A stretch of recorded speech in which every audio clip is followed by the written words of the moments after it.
ආයුබෝවන් දරුවනේ සුබ දවසක් ඔයාලා හැමෝටම 2025 වර්ෂයේ අපොස සාමාන්‍ය පෙළ ඉතිහාසයේ විෂයට අත්පැලක් වශයෙන් පසුගිය විභාගවල ප්‍රශ්න පත්‍රවල ප්‍රශ්න සාකච්ඡා කරන්න තමයි අපි සූදානම් වෙලා ඉන්නේ. ඉතින් මම අද සාකච්ඡා කරන්න යන්නේ 2019 අපොස සාමාන්‍ය පෙළ විභාග ප්‍රශ්න පත්‍රයේ දෙවෙනි කොටසේ දෙවෙනි ප්‍රශ්නේ. මම ඔයාලට මේ ස්ක්‍රීන් එකේම දාන්නම්. ඒ ප්‍රශ්නය සම්පූර්ණයෙන්ම ඇවිල්ලා තියෙන පුතේ 10 වසර පළවෙනි පාඩමේ. ඒ කියන්නේ මූලාශ්‍ර.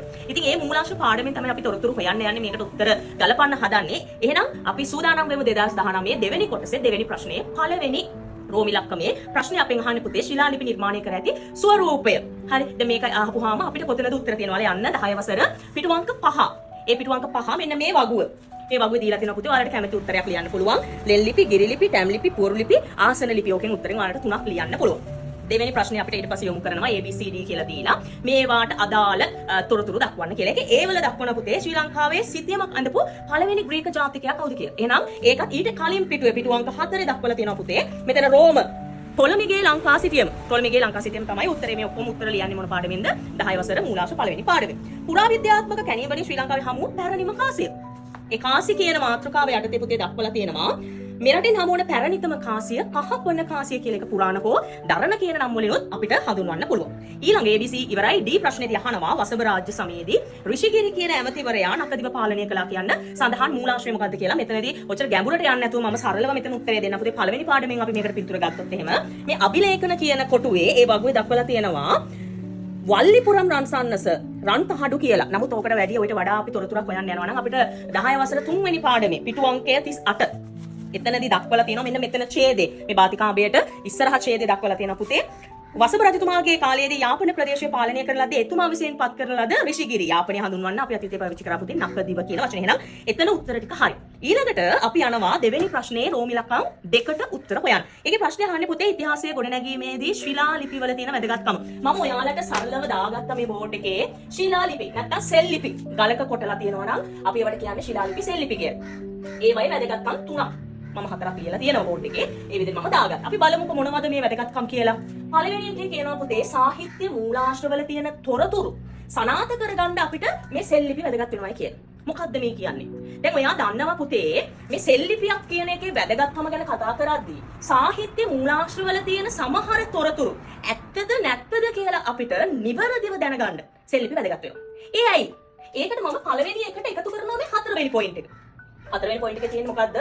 සිදුවීමට සමකාලීනව තමයි පුතේ සෙල් ලිපියක් රචනා වෙන්නේ. නමුත් සාහිත්‍ය මූලාශ්‍රවල තොරතුරු සඳහන් වෙන්නේ සිදුවීම වෙලා ටික කාලයක් ගියාට පසු. උදාහරණයක් විදිහට ගමු දීපවංශය. උදාහරණයක් විදිහට ගමු මහාවංශය. මේකේ තියෙන කතා බුදුන් වහන්සේගේ පැමිණීමේ සිට තිබුණට පුතේ මේවා ලියවෙන්නේ ක්‍රිස්තු වර්ෂ වලදී නේද? එහෙනම් සිදුවීම වෙලා දීර්ඝ කාලයක් ගියාට පස්සේ තමයි ගොඩක් සාහිත්‍ය මූලාශ්‍රවල එම තොරතුරු සඳහන් වෙන්නේ. ඉතින් ඒ තොරතුරු යම් විටක සත්‍ය විය හැකි අසත්‍යද විය හැකි. නමුත් සෙල් ලිපියක් එම සිදුවීම සිදු වෙනවත් එක්කම රචනා වීම නිසා එහි තියෙන නිර්වද්‍යතාවය වැඩි. අපි යමු දෙවෙනි පොයින්ට් එකට.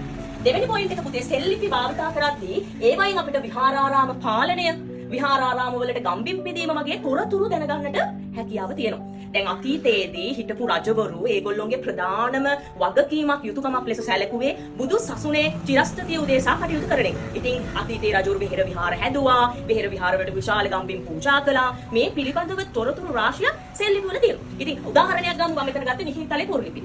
මේ මිහින්තලේ පුවරු ලිපියේ සඳහන් වෙනවා කොහොමද මිහින්තලේ විහාරයේ පාලනය සිද්ධ වුනේ.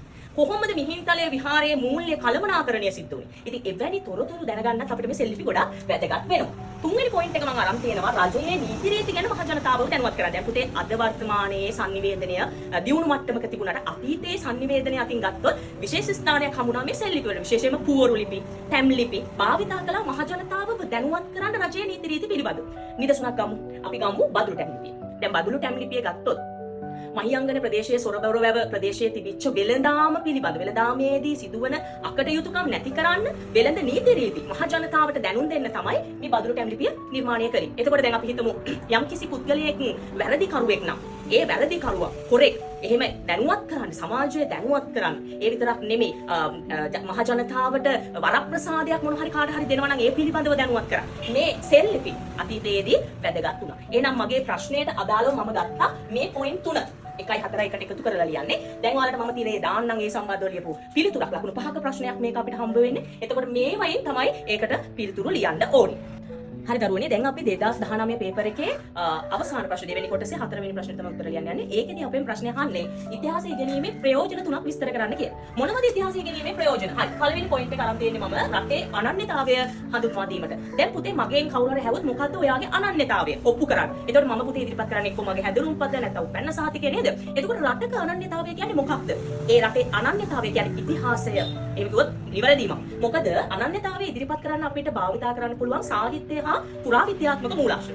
උදාහරණයක් විදිහට හිතන්න අපි විදේශිකයෙකුට මගේ රටේ අනන්‍යතාවය ඉදිරිපත් කරනවා. මම කියනවා මගේ රට ලෝක උරුමයක්, ලෝක පුදුමයකුත් තියෙන සීගිරිය තියෙන මගේ රට. ඒතකොට මම මගේ රටේ අනන්‍යතාවය ඉදිරිපත් කරන විදිහට. දළදා මාලිගාව තියෙන මගේ රට. ලංකාවේ අඛණ්ඩ ඉතිහාසයක් ලියවිච්ච මහා වංශය කියන ග්‍රන්ථය තියෙන මගේ රට. එහෙනම් මේ තියෙන මගේ රටේ අනන්‍යතාවය ඉදිරිපත් කරපු ආකාරය. ඒක කලේ කොහොමද? මම ඉතිහාසය ඉගෙන ගත්ත නිසා. එහෙනම් ඒක ඉතිහාසය ඉගෙනීමේ එක ප්‍රයෝජනයක්. දෙවෙනි එක බලමු. අතීතය තුලින් වර්තමානීය තේරුම් අරගෙන අනාගතය ගොඩනගන්න. පුතේ අපි ඉන්නේ වර්තමානයේ.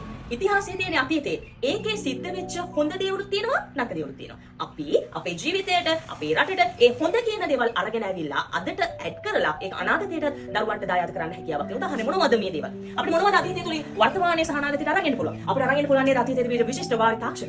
අපිට අරන් එන්න පුළුවන් නේද අතීතයේ ප්‍රෞಢ රජවරු අපේ රාජ්‍ය පාලනය කරපු ඒවායි ආකාරය? අපිට අරන් එන්න පුළුවන් නේද ශ්‍රී ලංකාව අනෙක් රටවල් එක්ක විදේශීය සම්බන්ධතා පවත්වපු ආකාරය? ඒවා තමයි එතකොට අපිට අතීතය තුලින් අරන් එන්න පුළුවන් වැදගත් දේවල්. එහෙනම් මේකත් ඉතිහාසය ඉගෙනීමේ එක වැදගත්කම.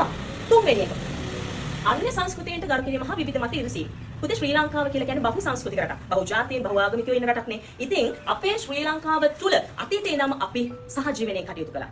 ඉතිහාසයේ හදාරන දරුවෙක් කවදාවත් වෙනත් ආගමකට වෙනත් ජාතියකට කිසිම මිනිසෙකුට හිරිහැරයක් පීඩාවක් කරන්නේ නැහැ. මොකද ඉතිහාසය තුල එවැනි දේවල් සිද්ධ වෙලා නැහැ. උදාහරණයක් ගමු. දැන් අපි සහජීවනයේ තියෙනවා කියලා කියන්නේ බෞද්ධයන් මුදුන් මල් කඩක් තමයි ශ්‍රී පාදස්ථාන. එතකොට ඒගොල්ලෝ විශ්වාස කරනවා බුදුන් වහන්සේගේ ශ්‍රී පාදය තියෙන එතන කියලා. එතකොට ඒගොල්ලෝ ඒකට වන්දනාමාන කරනවා. දැන් කතෝලික සහ මුස්ලිම් බතුමතුන් ශ්‍රී පාදවද කියනවා ඇයි ආදම්ගේ පාදය කියලා. නේද? එතන කොයි වෙලාවකවත් ගැටුමක් ඇති වෙලා තියෙනවද? නැහැ. අතීතයේ පවා සහජීවනයේ තියෙනවා කියන හොඳම උදාහරණයක් තමයි අරාබි ජාතික සුලයිමාන්, අරාබි ජාතික ඉබන් බතුතා ශ්‍රී පාදය වන්දනා කරන්න වෙලා තියෙනවා. එහෙනම් ඉතිහාසය තුලින් අපිට විවිධ නිදසුන් දීලා තියෙන ඕන තරම් සහජීවනයේ තිබුණා. එහෙනම් මම මේ තුන තමයි ඉතිහාසය ඉගෙනීමේ ප්‍රයෝජන විදිහට ගන්න. මම ස්ක්‍රීන් එකේ වලට දාන්නම් මේකට උත්තරේ. එහෙනම් අපි මේ ලිව්වේ 2019 දෙවෙනි කොටසේ දෙවෙනි ප්‍රශ්නෙට පිළිතුරු.